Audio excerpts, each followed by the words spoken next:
Halo sahabat, sehat selalu ya. Yuk kita sekarang bicara tentang amor fati. Apa itu amor fati?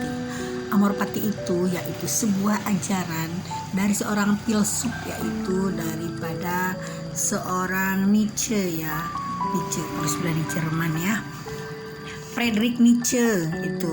Nietzsche apa ya bacanya, mudah-mudahan salah ya. Beliau ini salah seorang filsuf dari Jerman yang meluncurkan tentang amor fati. Ini berdasarkan pengalaman dan pengkajian beliau selama hidup. Amor fati ini yaitu kita menerima nasib baik ataupun buruk perjalanan hidup kita. Jadi perjalanan kita di dunia ini kan ada yang buruk, ada yang baik, ada yang manis, ada yang pahit. Nah, dengan teori amor fati, jadi kita menerima ini sebagai hal yang lapang dada, dengan hal-hal yang kita menerima apa adanya dengan lapang dada dan dengan kegembiraan.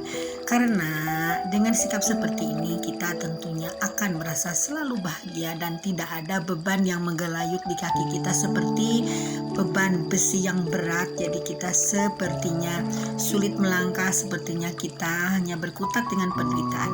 Nah, tapi dengan teori amor fati, apapun yang terjadi dalam hidup kita, tentunya kita akan merasakan kebahagiaan tanpa beban, hingga kita akan menerima hidup ini seperti sebuah anugerah yang besar, yang luar biasa. Banyak sekali orang yang sudah menjalankan amor fati ini, diantaranya seorang bernama Thomas ya, seorang peneliti dari Eropa tentunya. Jadi beliau ini peneliti yang ulung dalam banyak hal, sampai dia banyak mendokumentasikan penemuannya di laboratorium, hingga suatu saat itu labnya terbakar habis, teman-teman ya. Nah, tapi seorang Thomas ini tidak menangisi semua itu, tidak menyesali semua itu, bahkan memanggil anaknya untuk memanggil ibunya.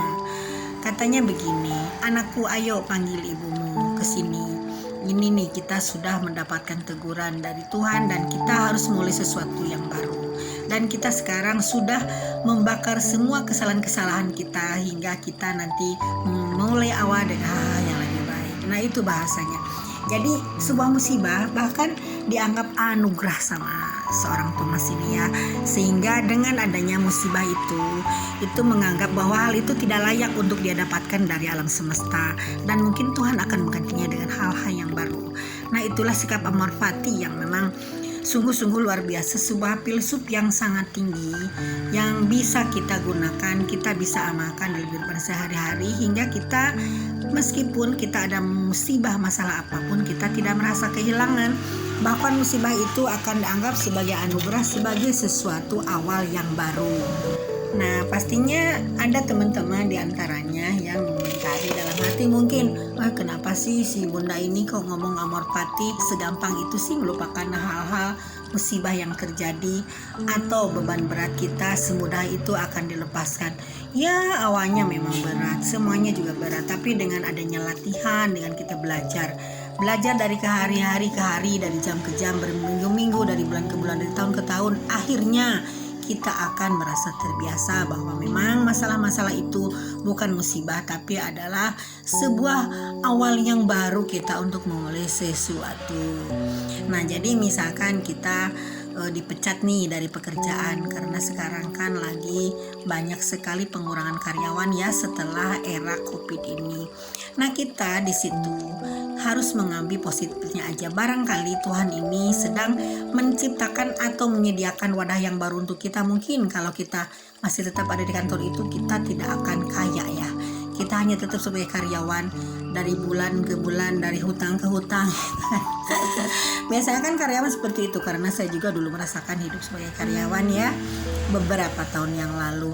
Nah, tapi mungkin Tuhan memberikan jalan yang lain, membukakan jalan untuk kita membakar kapal yang lama, tapi Tuhan menyediakan kapal yang baru, hingga kita nanti malah terbuka untuk hidup lebih bebas, hidup lebih kaya, hidup lebih mandiri, dan hidup lebih bisa bersosialisasi dengan masyarakat yang lebih luas, dan kita bisa memberikan banyak waktu untuk keluarga kita dengan adanya kita kehilangan pekerjaan formal yang memang sudah berbelasan tahun, bertahun-tahun kita jalani dalam kehidupan ini. Atau misalkan kita sebagai pedagang misalkan kita punya toko mainan ya, toko kelontong di samping rumah atau di rumah ya. Ternyata ada tetangga baru yang membuka toko kelontong lebih besar. Nah teman-teman, jangan merasa riskan, jangan merasa sedih teman-teman ya, karena ini Tuhan sedang menguji kita dan Tuhan sedang membukakan dan menegur kita. Nah kita supaya berkembang lebih jauh lagi, kalau kita sekarang buka kelontong, siapa tuh kata Tuhan, tuh kamu sekarang jangan buka toko kelontong, tapi kamu harus buka grosir besar, supaya orang-orang yang ada di dekat kamu, yang buka warung yang baru di samping kamu, nanti mereka bisa belanja kepada orang-orang, kepada kamu, hingga kamu nanti menjadi grosir besar, yang grosir sangat terkenal di lingkungan kamu, di lingkungan kota kamu, di lingkungan negara kamu, bahkan kamu nanti bisa menjadi seorang pionir, dan kamu bisa menjadi seorang yang kaya raya yang bisa menyumbang banyak setelah kamu menjadi grosir. Nah itu teman-teman ya, mungkin teguran dari Tuhan itu semacam itu, cuman kadang-kadang kita menganggapnya itu sebagai musibah. Tapi kalau kita sering melihat ke dalam diri kita, nah artinya kita melihat sesuatu itu dalam diri kita. Kita jangan mencari sesuatu di luar diri kita, karena semuanya ada dalam diri ya. Yuk kita gali apa yang ada dalam diri kita, kebahagiaan, kesenangan, kesehatan, semuanya kita akan bisa temukan, akan kita gali ada dalam diri. Kita tanya diri kita tuh diri kita, wahai diriku, apa yang kamu inginkan, wahai diriku, yuk kita jalani hidup ini baik-baik dengan aku, supaya nanti kita bisa memberikan banyak manfaat untuk teman-teman lain di dunia ini. Nah itu caranya kita untuk menegur diri kita, untuk mengajak diri kita bekerja sama, supaya kita akan lebih bahagia dengan diri kita sendiri. Jadi kebahagiaan kita ini jangan dicari dari orang lain, jangan dicari dari luar, tapi itu ada pada diri kita sendiri.